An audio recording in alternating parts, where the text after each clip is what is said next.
lo mejor que ha pasado en este culto acaba de pasar. Fue que tuviésemos a nuestros niños aquí y que tuviésemos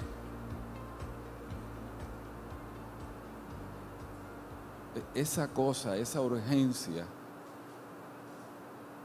de que tenemos que afectar sus vidas con el Evangelio.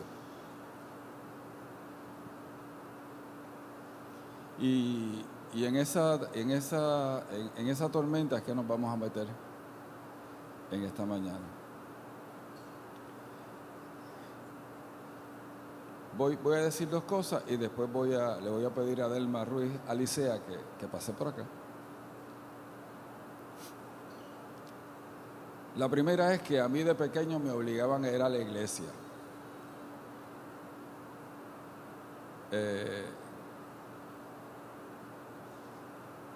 Y la segunda es que lo único que hacía que ir a la iglesia valiera la pena era la escuela bíblica.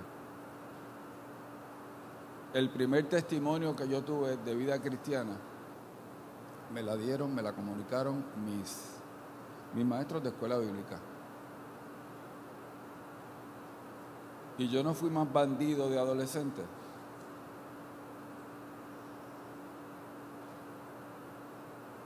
Porque en mí había temor de Dios y habían unos límites que el haberme expuesto a la Escritura de pequeño se habían sembrado en mí.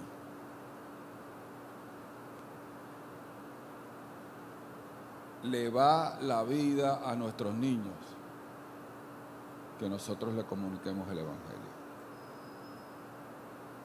Delma. Hace un montón de tiempo, un individuo que ustedes conocen le pidió a Delma que fuera a España a ayudarla con las escuelas bíblicas.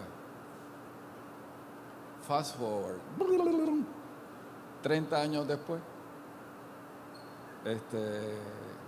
Delma nos va a contar de qué vivió allá en la última aventura en este asunto de capacitar a otros a enseñarle a nuestros niños, ¿verdad?, el amor de Dios. Así que Dios les bendiga. Gracias por orar por mí. Si se acuerdan, yo fui a Colombia, fui a la zona de la guerrilla, la zona más pobre. Allí yo era normal porque allí yo era blanca, porque es la zona donde están pues los más pobres, los más negritos y la zona indígena. Pero allí pues están todos los de la guerrilla, ¿verdad? Trabajando allí, cultivando lo que ustedes ya saben y sacándola de allí. Y allí estaba, ustedes saben quién, no me atrevo ni a decirlo, Pablo Escobar, ¿verdad? Toda esa zona que él murió, pero quedan muchos Pablitos por allí. Así que gracias por orar. Yo sí tenía mucho miedo, pero porque en una calle están los de un bando, en otra calle están los de las FARC, al otro lado están, y está lleno de policías todo aquello. Entonces, gracias por orar por mí, pero lo importante es que en aquel sitio, yo llegué el sábado a las 2:30 allí, y a la 1:30 ya tenía 120 niños esperándome para darle la escuela bíblica, y al otro día la iglesia se llenó de los nenes. Por la mañana, en el segundo culto, en el tercer culto, o sea que tuve muchachos a tutiplén, serios, callados, mirando a ver quién yo era, pero al final, pues amándome yo a ellos, ¿verdad?, pidiéndome el WhatsApp, porque el que más o el que menos tiene su telefonito. Lo más importante eran ellos, y durante la semana, lunes, martes, miércoles y jueves, vinieron pastores de 10 zonas diferentes con sus maestros de escuela bíblica para ser entrenados, porque lo que tienen son niños. Las iglesitas, había una señora que decía, yo tengo todo el día escuela bíblica porque mi casa es pequeña, y vienen los niños en un turno, después en otro turno, después en otro turno, y estoy todo el día dando clase. Algunos ya tienen un local como este, en medio de la selva, otros tienen en suelo raso, ¿verdad?, dando escuela bíblica. Los botan de ese local, de esa parte, de esa tierra donde estén, después lo botan a otro, y después hasta que alguien les dice, cojan eso, y entonces construyen lo que ellos llaman una enramada, que es un techito, y ahí tienen los niños. Gracias a Dios, estuvimos 4 días seguiditos entrenándose para preparar sus clases bíblicas, aprendieron, fueron conmigo 2 personas más, uno introducía el tema que yo iba a dar, luego yo daba la clase y luego la esposa de él, que son pastores en Bogotá, los ponía a practicar.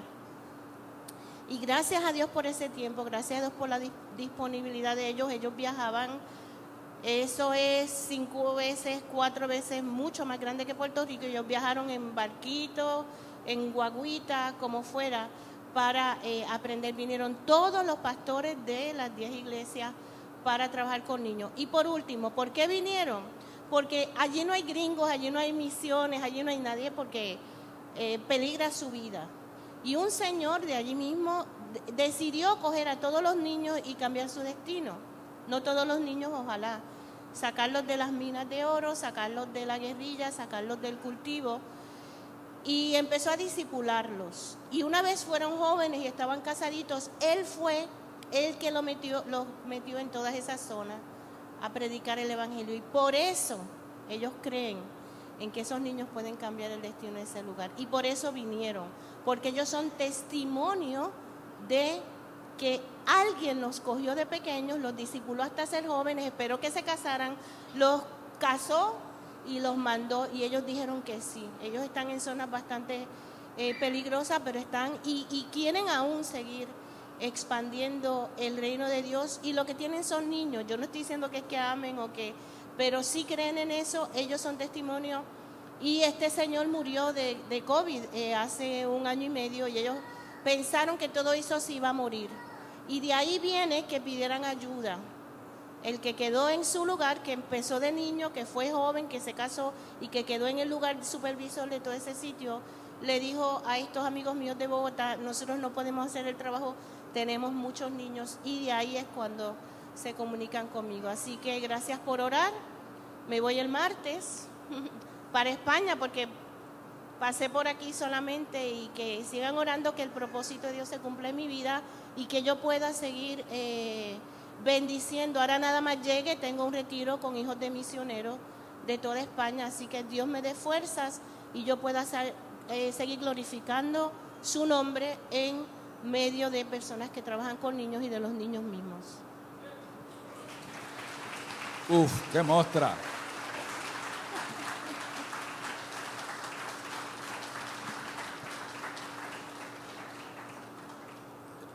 Vamos a orar por ella. Y también pueden ofrendar para ella. ¿Ok? Y aquí quiero decirles algo. La realidad, hermanos, es que nosotros solo conoceremos en la eternidad el fruto de nuestra fidelidad, de nuestro esfuerzo, de lo que Dios hace a través de nosotros. Pero hay algo que el Señor dice que para mí es fundamental. El que le dé un vaso de agua a uno de estos por ser profeta, recompensa de profeta recibirá. ¿Qué quiero decir con esto? Hermanos, que cuando nosotros oramos, cuando nosotros ofrendamos, cuando nosotros aportamos para sostener la obra de alguien, parte de ese fruto se nos apunta a nosotros. Porque la realidad es que la iglesia es un cuerpo, y lo que la iglesia logra, lo logra el cuerpo. Así que, por eso les digo, allá hay mucha gente, en España hay varios que salieron de aquí, que están bendiciendo a otros, pero hay algunos en particular que dependen de que aquellos que los enviaron los sostengan. Así que siéntase en libertad de aportar al ministerio de Delma. Oramos. Señor, te damos gracias por Delma. Gracias, Señor, porque ella es muchas veces, Señor, la cara que tú tienes para mostrarle a los niños que tú los amas, que tú puedes cambiar sus vidas.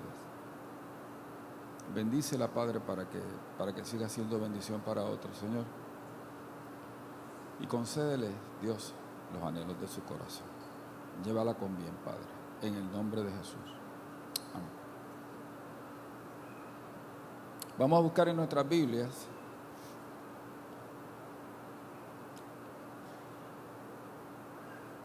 en Éxodo, en Génesis, capítulo 18, versos del 16 al 19.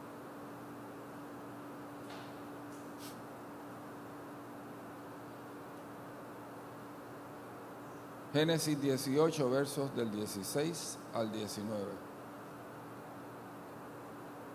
Y se lo voy a decir adelante por si se duerme.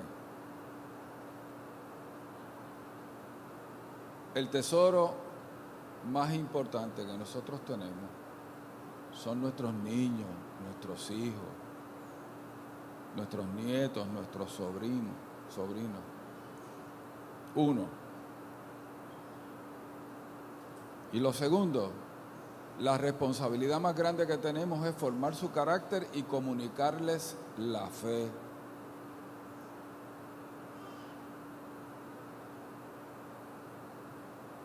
Dice, y los varones se levantaron de allí y miraron hacia Sodoma, y Abraham iba con ellos acompañándolos. Y Jehová dijo, ¿encubriré yo a Abraham lo que voy a hacer? Habiendo de ser Abraham una nación grande y fuerte, y habiendo de ser benditas en él todas las naciones de la tierra. Porque yo sé que mandará a sus hijos y a su casa después de sí, que guarden el camino de Jehová, haciendo justicia y juicio, para que haga venir Jehová sobre Abraham lo que ha hablado acerca de él. Quisiera preguntar cuántos tienen el verso 19 subrayado, no lo voy a hacer.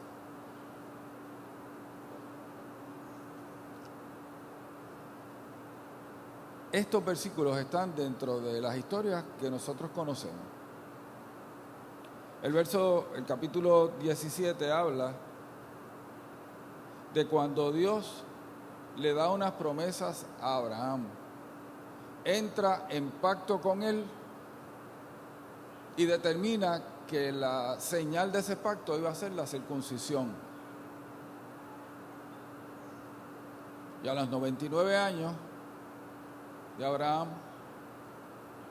y a los 14 años de Ismael se circuncidaron en el desierto.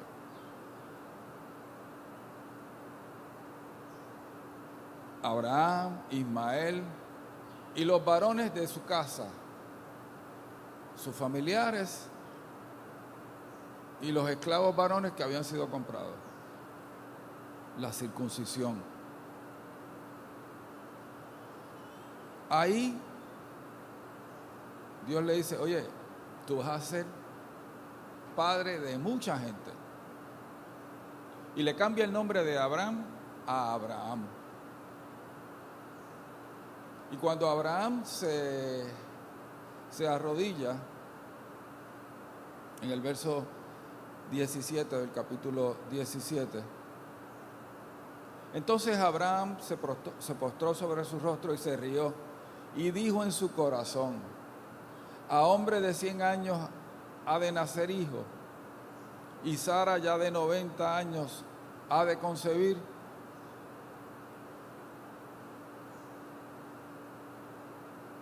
Ese fue el pensamiento de Abraham frente a la promesa que Dios le dio. Y dijo Abraham a Dios, ojalá Ismael viva delante de ti. Interesantemente, una cosa es lo que Abraham piensa, otra cosa es lo que le comunica a Dios, pero obviamente, ¿qué cosa le podemos esconder a él? Respondió Dios, ciertamente Sara tu mujer te dará a luz un hijo y llamará su nombre Isaac, y confirmaré mi pacto con él como pacto perpetuo para sus descendientes después de él. A hombre de 100 años le ha de nacer un hijo, y Sara ya de 90 años ha de concebir. Y es interesante, Dios no contesta esas preguntas.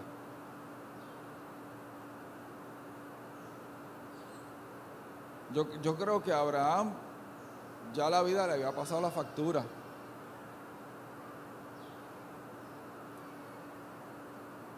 ¿Verdad? Uno de los problemas que tenemos los hombres según envejecemos es que perdemos potencia sexual, Pero aparte de eso, nuestro material genético se degrada.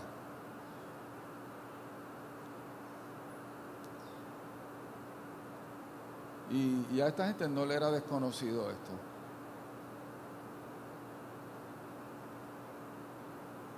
Y Dios le dice, no es contestar tus preguntas, es afirmar una promesa. Porque esa promesa está firme, no por las circunstancias que ustedes viven, sino por yo que soy el Dios que está por encima de todas circunstancias. En cuanto a Ismael, también te he oído. He aquí que le bendeciré y le haré fructificar y multiplicar mucho en gran manera. 12 príncipes engendrará y haré de él una gran nación. El capítulo 18 es un poco después. Se acerca lo que llamamos la manifestación de Dios. Eran 3. No podemos sacar conclusiones de ese número, aunque hay gente que tiene la costumbre de estirar el chicle y sacan conclusiones de cualquier cosa.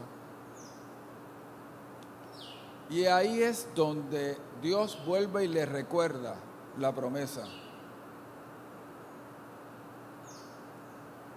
En el verso 10 dice, entonces dijo, hablando Dios, de cierto volveré a ti, y según el tiempo de la vida, he aquí que Sara tu mujer tendrá un hijo. El tiempo de la vida es lo que dura una mujer embarazada. En 9 meses. Y Sara escuchaba a la puerta de la tienda que estaba detrás de él. Y Abraham y Sara eran viejos, de edad avanzada, y a Sara le había cesado ya la costumbre de las mujeres. Si Sara era como las puertorriqueñas, como a los 50, 52 años, como mucho se le fue la regla, 90 años tenía, así que Sara había dejado de ser una persona menstruante. Maltasao hacía 40 años.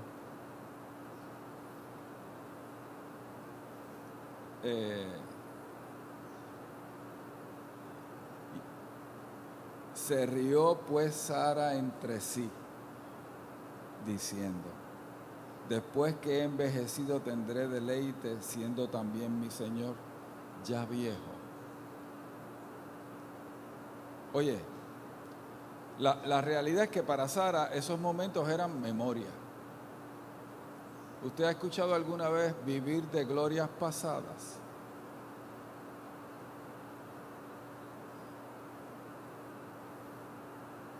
En una ocasión tengo esta señora, 80 y pico de años, y le dije, mire, uno está vivo cuando todavía le gusta el arroz con habichuela, encuentra a los bebés bonitos y se acuerda de la luna de miel. Y el rostro de esta mujer se transformó a los 80 y pico. Probablemente para Sara eso era solo una memoria.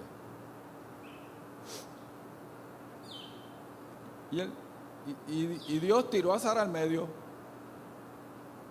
¿Te reíste? No, que no me reí, te reíste sí.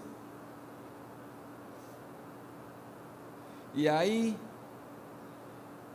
hermano, hay una pregunta que se hace en el versículo 14. ¿Hay para Dios alguna cosa difícil? El Dios que hizo lo creado de la nada por su palabra, el Dios que levantó a Jesús de entre los muertos, ¿tiene algún límite en la manifestación de su poder?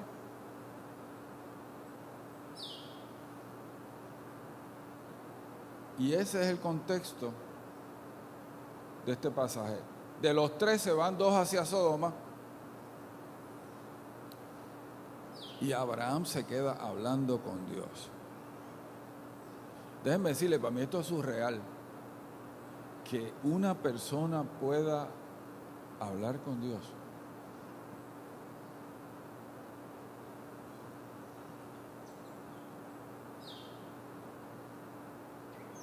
Yo me imagino que la gente que caminó con Jesús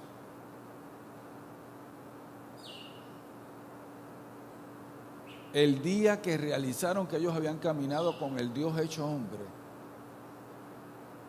ese día tienen que haberse dado cuenta de que habían vivido el privilegio más grande que se puede vivir. Pero hay un privilegio más grande que ese, hermano, que lo tienen todos aquellos que lo han recibido como Salvador. El Espíritu del Dios vivo vive en nosotros. Nosotros somos templo del Espíritu Santo. Eso no es una frase romántica ni poética. Y la vida cristiana depende de que usted pueda coger ese Espíritu de Dios que habita en usted y darle rienda suelta. Dejar de ser obstáculo para que ese Espíritu se manifieste. Porque realmente es Dios quien vive su vida dentro de nosotros.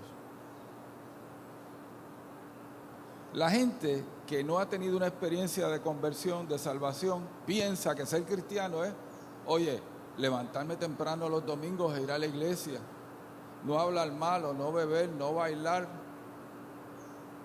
y no hacer otras cosas. La definición de vida cristiana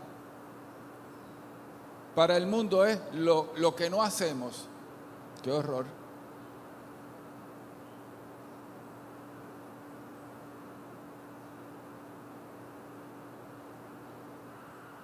La definición que Pablo nos da en Colosenses es que es Cristo en nosotros la esperanza de gloria. Es que es su Espíritu. Miren, cuando nosotros nos reunimos aquí, no solamente es que el Espíritu de Dios, de Él, que nos prometió Él, está en nosotros, es que cuando nos reunimos hay una presencia de Dios particular que no está cuando yo estoy solo.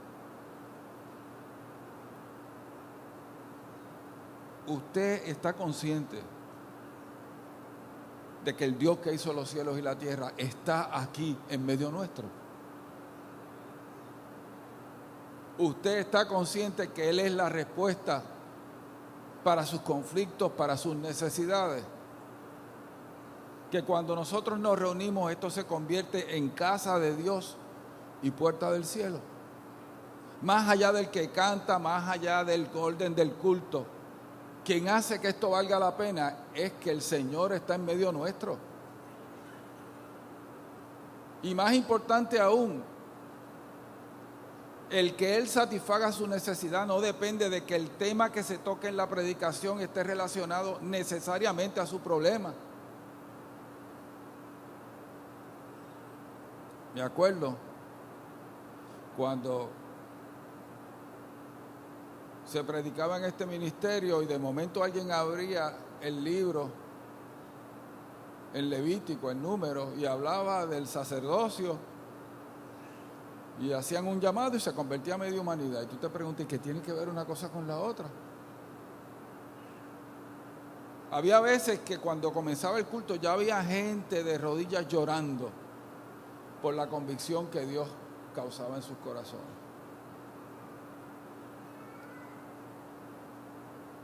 ¿Habrá algo imposible para Dios?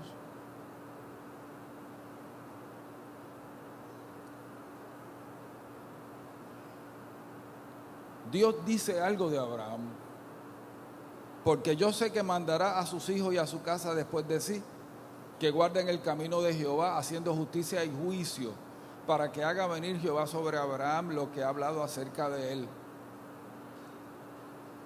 Hermano, ¿Dios puede decir eso de nosotros? Dios puede decir que el anhelo tuyo y mío es comunicarle a nuestros hijos, a nuestros nietos, a esas criaturas que amamos, que lo mejor que le puede pasar en la vida es encontrarse con Él. Eso nos apasiona. Estaba hablando los otros días con este grupo de hombres bien preparados, con buena condición económica,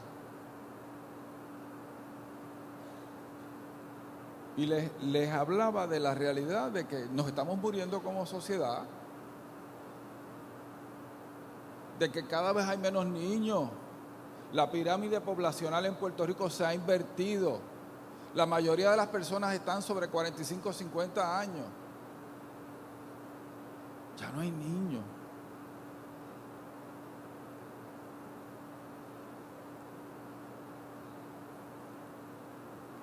Cuando nos reunimos en algún restaurante a celebrar el cumpleaños de alguno de mis hijos, o de mis nueras, o de mi yerno, o qué sé yo, el mío, el de Susi, o el de alguno de los consuegros. Y de momento la gente ve que allí hay 8 muchachos.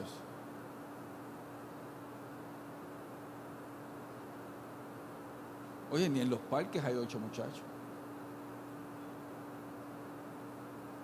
Los niños se han convertido en una rareza en nuestra tierra. Y cuando yo saco el tema del problema que tenemos de natalidad en Puerto Rico,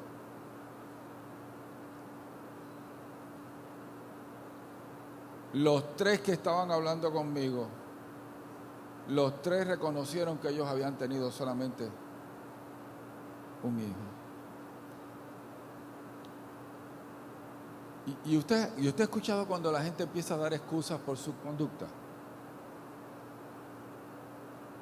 Es que es tan caro mantenerlos, es que cuesta tanto enviarlos a un colegio. ¿Y de cuándo acá los niños valen porque usted los envía a un colegio? Mire, la gente que quebró a Puerto Rico estudiaron en los mejores colegios, tenían los mejores títulos, fueron a las mejores universidades y se robaron a Puerto Rico.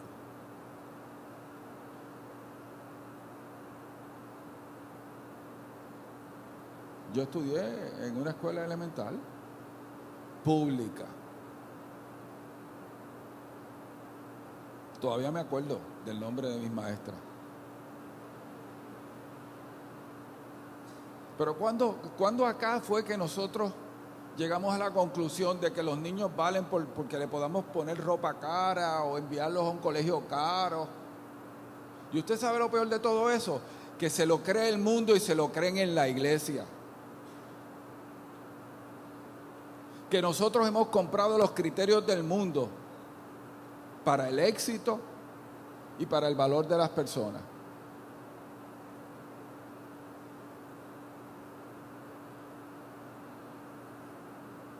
El colmo es los que proponen matarlos antes de nacer porque pueden ser pobres y sufrir.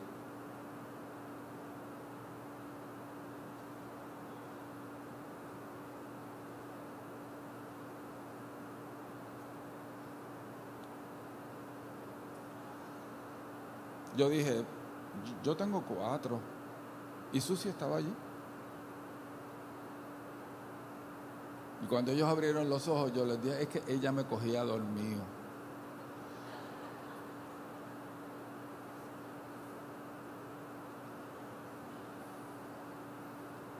¿A cuál de mis hijos yo devolvería?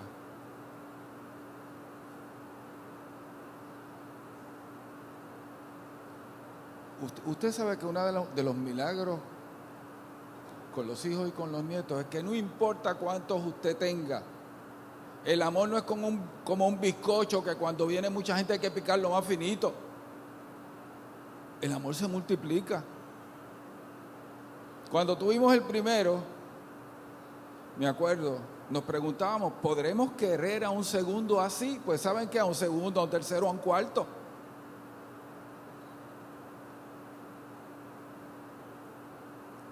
Y de los nietos no hablemos. Cuando usted tiene un nieto se le prende un chip que usted no sabía que tenía. Sí, un chip que interfiere con la racionalidad.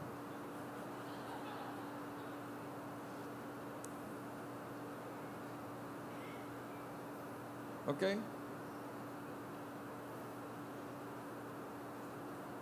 Es interesante.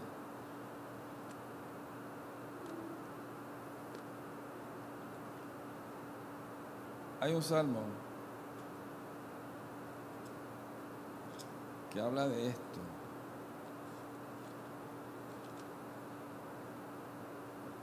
Salmo 127.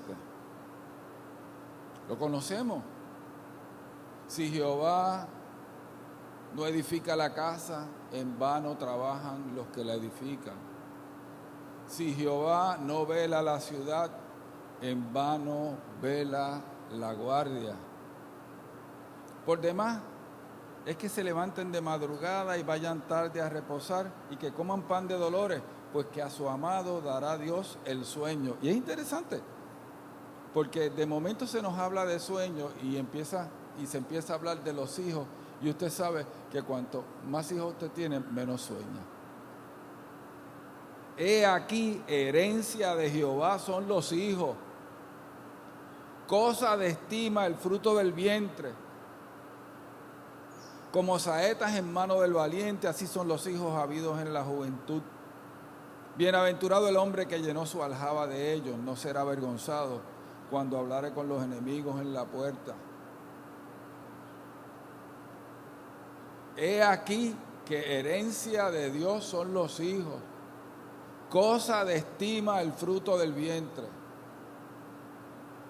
Hermano, Dios es vida. Y los hijos, los niños son esa vida. Nosotros nos hemos convertido en una sociedad que le da valor a las cosas, a tener. Ya no importa hacer, ahora lo importante es tener. Ahora lo importante es la casa, el carro, los muebles, el reloj, los zapatos.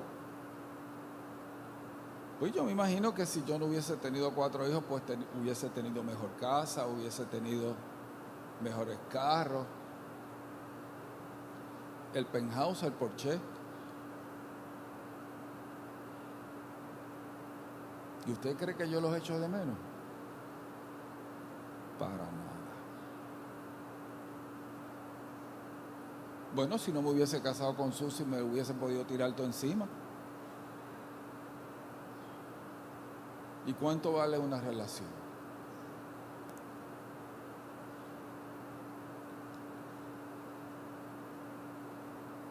Así que, ¿tenemos eso claro, hermano? Mírese a usted mismo, pregúntese, ¿cuál es el mayor tesoro para mí?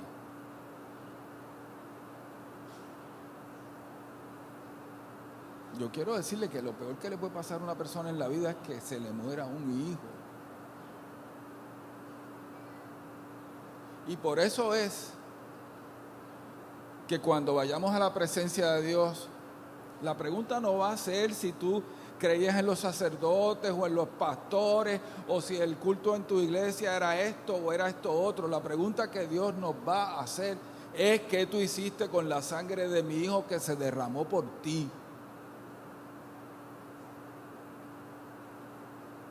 La respuesta nuestra es al sacrificio de Jesús, no es a una estructura, no es a un liderato. Ellos son instrumentos. Las estructuras son importantes, los lideratos son importantes. Pero el fundamento es que Dios se hizo hombre y fue a la cruz para reconciliarnos consigo mismo. El Hijo de Dios. Y nuestra eternidad depende de nuestra respuesta a ese sacrificio. No depende de las formas. El contenido fundamental del Evangelio es que Jesús murió y resucitó.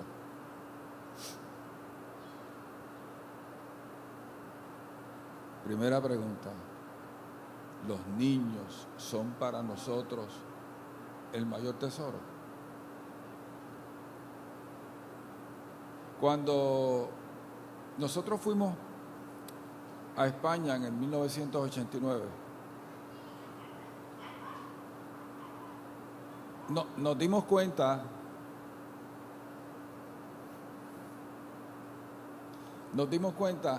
de que en las iglesias que estábamos visitando se daba un fenómeno. Cuando llegaba el momento de la predicación, se llevaban los niños aparte y básicamente lo que hacían era entretenerlos para que no interrumpieran la atención de sus padres al culto.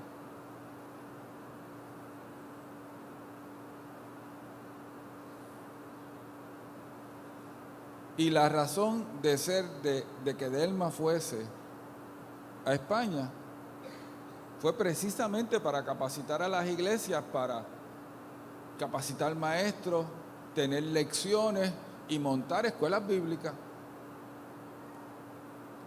Y es importante que usted sepa que el fenómeno que ella describió aquí, que pasó en Colombia, pasó o ha pasado en España, porque hay jóvenes, hay adultos que hoy en día son pastores, a quienes ella les ministró cuando ella llegó.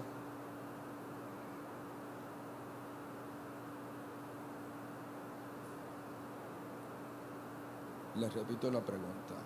Mis hijos, mis nietos, ¿es lo más que me importa en la vida? ¿Son mi mayor tesoro? Y la segunda pregunta.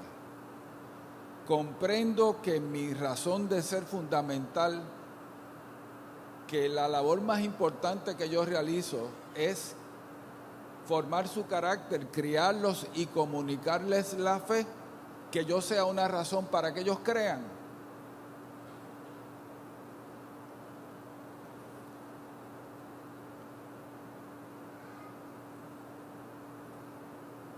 Lo triste de esto es que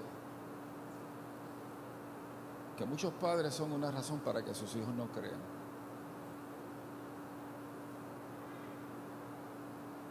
Incluyendo pastores.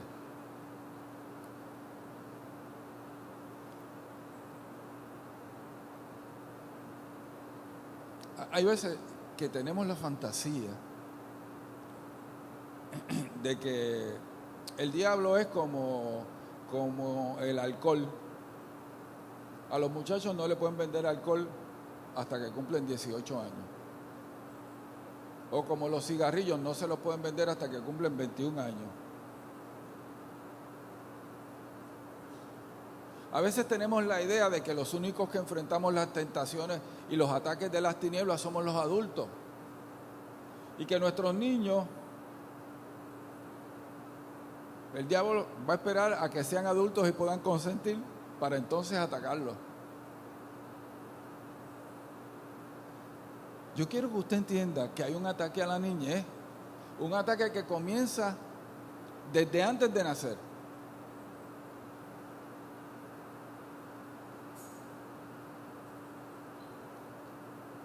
Esta idea que en un momento dado se le vendió a nuestra sociedad de que una mujer tenía el derecho de destruir la vida que llevaba adentro meramente por su conveniencia, eso es aborrecible delante de Dios.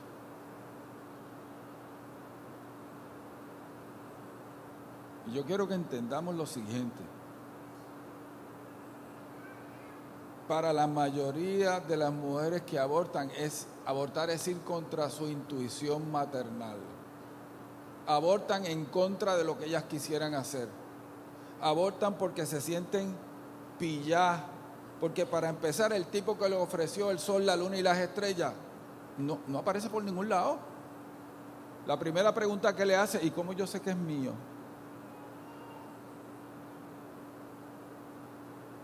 ¿Tú quieres saber si un hombre ama a una mujer? Cuando ella le dice estoy embarazada y es tuyo, hay dos respuestas. Una sonrisa o una mueca. Porque realmente, cuando un hombre ama a una mujer, quiere tener familia con ellas.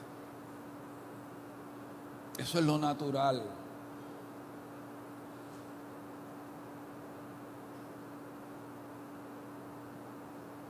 No solo eso, cuando un hombre ama a una mujer, ama a los hijos de esa mujer, aunque no sean de él.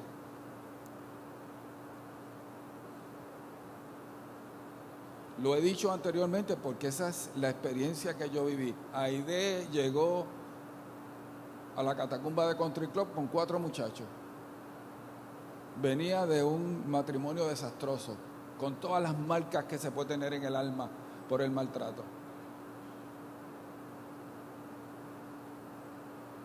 Y Rafi la amó. Y cogió a esos muchachos y los crió.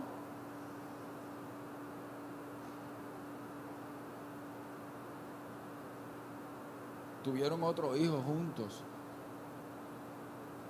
Pero si usted viera cómo esos muchachos lo aman. A tal punto que una de ellas quería quitarse el apellido y ponerse el apellido Santos. Porque ese es el apellido de Rafi. ¿Cómo es posible que seamos incapaces de amar a los niños? ¿Cómo es posible que como sociedad digamos que no tenemos la firmeza, la intención de proteger niños que ya tienen 22 semanas de gestación y pueden vivir fuera del vientre materno? Hay una expresión que Dios utiliza en uno de los profetas que dice: de gente así no se habría de vengar mi alma.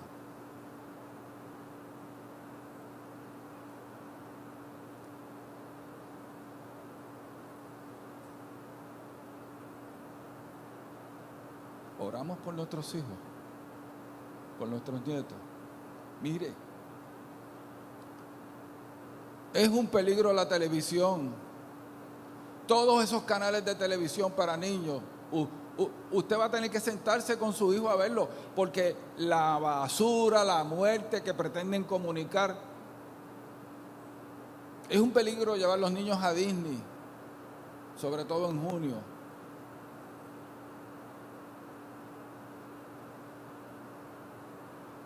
En una ocasión entré yo al cuarto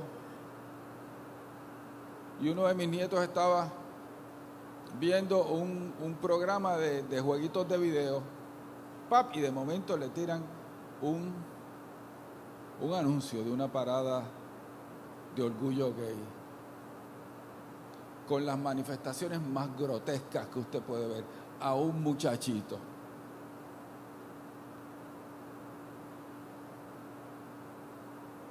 Yo quiero que usted entienda eso. Las tinieblas quieren destruir nuestros hijos. No solamente fue Faraón, rey de Egipto. No solamente fue Herodes. Todos los regímenes totalitarios quieren controlar la educación, quitarle el derecho a los padres sobre los hijos. En Puerto Rico se está vendiendo la idea de que los hijos son del Estado, como si el Estado, en su opinión magnánima, generosa, nos dejara a nosotros criarlos. Usted sabe lo que le pasa a un niño que deja de tener, que sus padres dejan de tener autoridad sobre él y entonces entran las agencias del Estado. Es una pesadilla, una destrucción. No hay plan B para los hijos, son papá y mamá y familia extendida.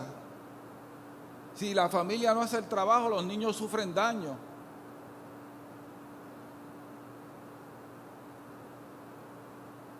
Y para nosotros como creyentes,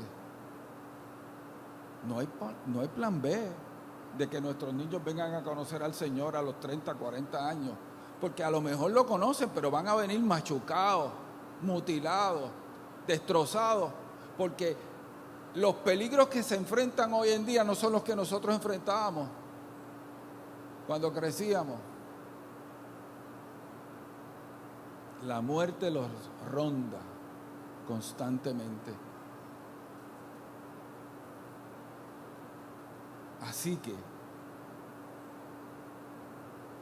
cada uno de nosotros se convierte en ese vallado que tiene que proteger a sus hijos. Es una responsabilidad que tenemos y que no podemos abdicar esta idea de que le toca a la iglesia educar a mis hijos acerca de la fe. Pues sabes que no, porque con 45 minutos, 1 hora de escuela bíblica los domingos, usted no puede neutralizar el bombardeo de todos los días. Le toca a usted. Le toca a usted orar por ellos, interceder por ellos. Le toca a usted prepararse para comunicarle el evangelio. Pero más importante, le toca a usted vivir el evangelio para que el modelaje sea la enseñanza más importante que su hijo reciba. Porque si sus palabras no van de acuerdo a su conducta, cállese.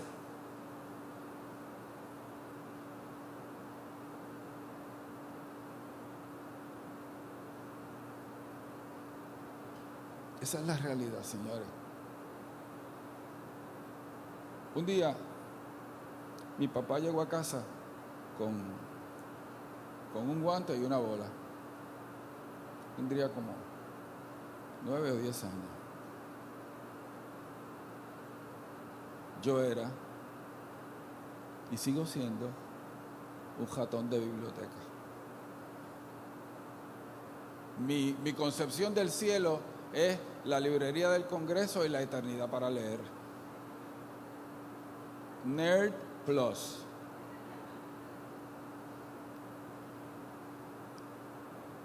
Y llegó papi y me dijo, vamos a hacernos tiradas. Y nos empezamos a hacer tiradas. Y ahí empezó en mí el amor por el béisbol. Dito sea el béisbol.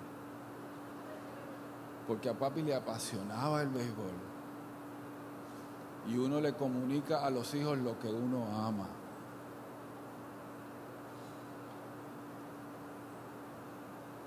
A papi le gustaba la música clásica. La estación favorita de papi era WIPR. ¡Qué horror! Y yo crecí escuchando música clásica. Y usted sabe lo peor de todo, que me gusta. O sea, cuando uno escucha la leña que tocan por la radio hoy en día, y tú te acuerdas de escuchar la Quinta Sinfonía de Beethoven, ta, ta, ta, ta.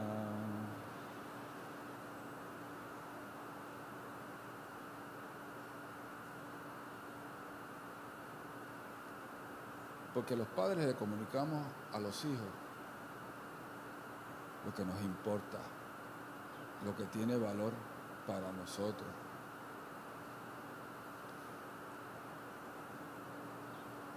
Y nuestros hijos no van a ser apasionados por el evangelio, a menos que usted lo sea. A menos que su hijo de momento entre al cuarto y usted esté de rodillas. A menos que su hijo de momento lo interrumpa y te diga, papá, ¿qué estás haciendo? Leyendo la Biblia.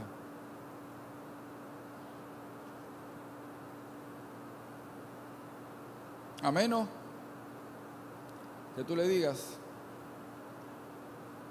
como yo le decía a los míos, no inventen nada los viernes por la noche, porque los viernes es el estudio bíblico en la catacumba. Nosotros íbamos a los retiros, hermano, de ayuno y oración con 4 muchachos hambrientos y bolsas de comida, y Susi y yo ayunábamos y ellos comían. Teníamos una caseta y lo único que le pedíamos era que no salieran con las galletas en la mano para afuera porque los podían asaltar. Pero también íbamos cuando tenían asma. A Esteban le daba mucha asma. Así que yo tenía una máquina de terapia, 2 máquinas de terapia respiratoria, porque a Cristina también, y tenía una extensión larga y poníamos la caseta cerca de del lugar de reunión allí en Ebenezer y le daba terapia respiratoria a mis hijos. Porque cuando ellos nacieron no se convirtieron en una razón para dejar de servirle a Dios. Íbamos a las vigilias Los muchachos, es increíble, los muchachos pueden dormir en el cemento y despiertan como si nada. Yo hago eso y me tienen que hospitalizar. Salíamos a predicar. Si nuestra vida era el compromiso con el Evangelio, ellos eran parte de esa vida, de ese compromiso. Nuestros hijos sabían que papá y mamá amaban a Dios sobre todas las cosas porque les daba en la cara constantemente. Si usted no pudiese hablar y alguien hiciese una película de su vida, ¿podrían creerlo también? Porque la razón más importante para que nuestros hijos conozcan a Dios somos nosotros. Que vean esa piedad en nosotros. Cuando usted, un hijo, se le enferma, sale cogiendo para el médico. Oye, no es problema ir al médico. Los pediatras comen también. Usted ora por ellos. Usted cree de verdad que Dios escucha y que Dios actúa.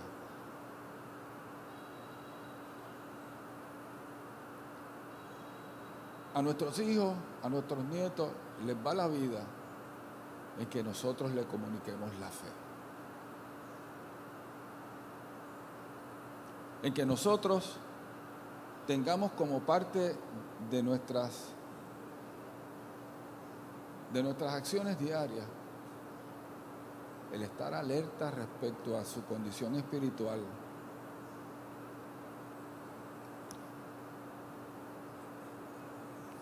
Usted sabe que Dios tiene la capacidad de comunicarse con los niños.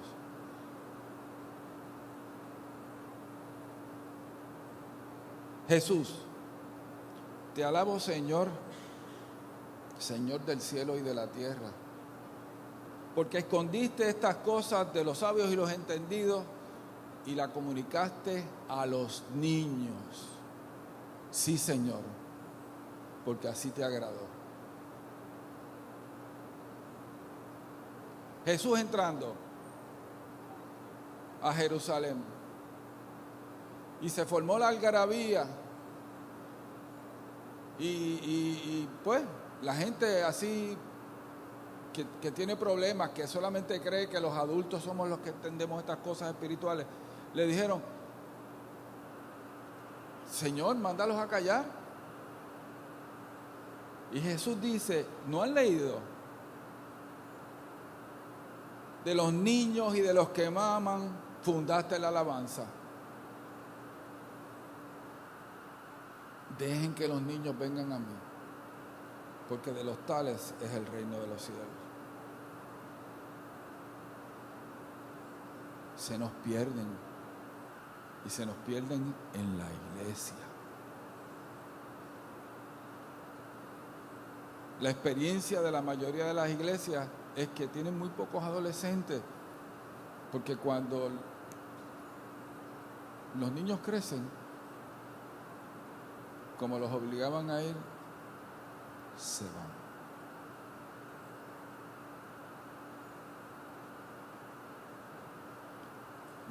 Yo los invito a que nos miremos y que nos preguntemos si somos una razón para que nuestros hijos y nuestros nietos crean. Pero yo quiero que no solamente sea una mirada a la relación de familia, sino una mirada a nuestra conducta como iglesia. Aprecio yo a los niños que se paran aquí, aunque no sean familia mía.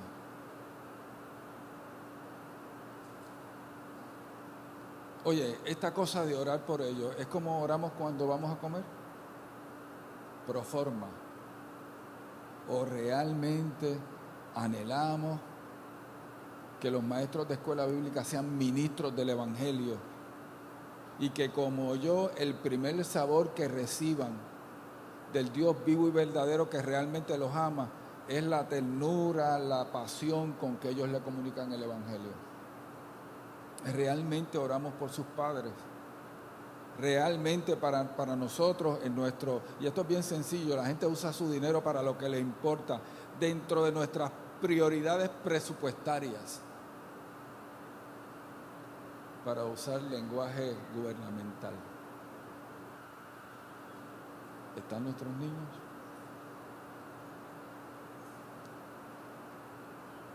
Porque algún día tendremos que dar cuenta. Jesús dijo, el que haga caer a uno de estos pequeñitos, más le vale que se amarre una rueda de molino al cuello y que lo tire al mar.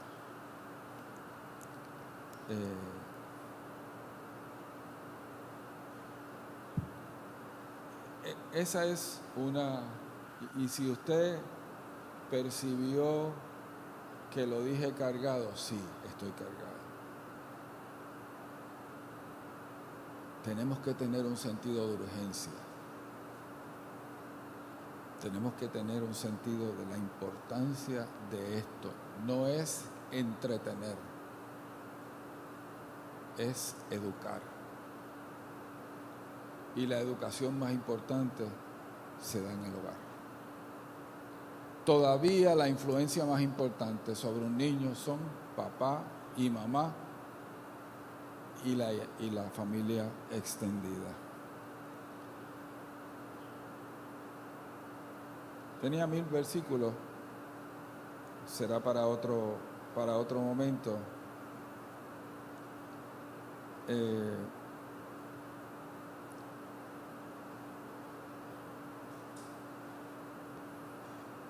Oye, este tipo era espectacular, y termino con esto. Y acontecía que habiendo pasado en turno los días del convite, Job enviaba y los santificaba, y se levantaba de mañana y ofrecía holocaustos conforme al número de todos ellos, porque decía Job, quizá habrán pecado mis hijos y habrán blasfemado contra Dios en sus corazones. Y él ejercía su labor sacerdotal de ir delante de Dios en esta acción de intercesión. De esta manera hacía todos los días. Y no tenía el Espíritu Santo. Señor, te damos gracias, Padre.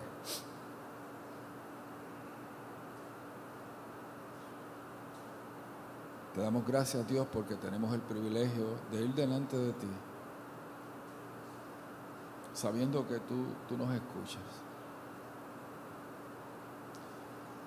En este momento, Señor, quiero pedirte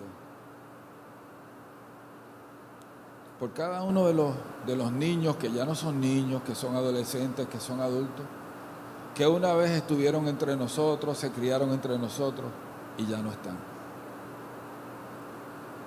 Hay padres, hay madres que lloran por ellos.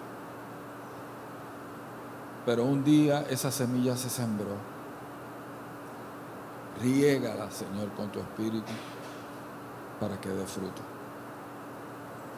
Pon en nosotros la convicción de que es a nosotros a quien nos toca comunicarles la fe a nuestros niños, ser una razón para que ellos crean que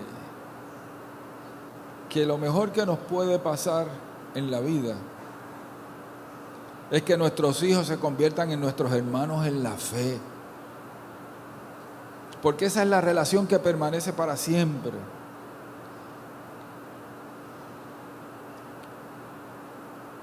Te damos gracias, Señor. Permite, Dios, que seamos sensibles, que tu Espíritu Santo nos muestre cuando ellos estén viviendo un conflicto que no saben o no quieren comunicar.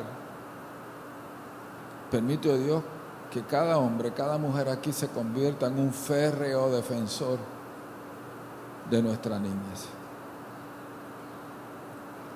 Que nuestra manera de pensar sobre este tema cambie. Te lo pedimos en el nombre de tu Hijo amado, Jesús. Amén. Hay un versículo que se encuentra en la tercera carta de Juan.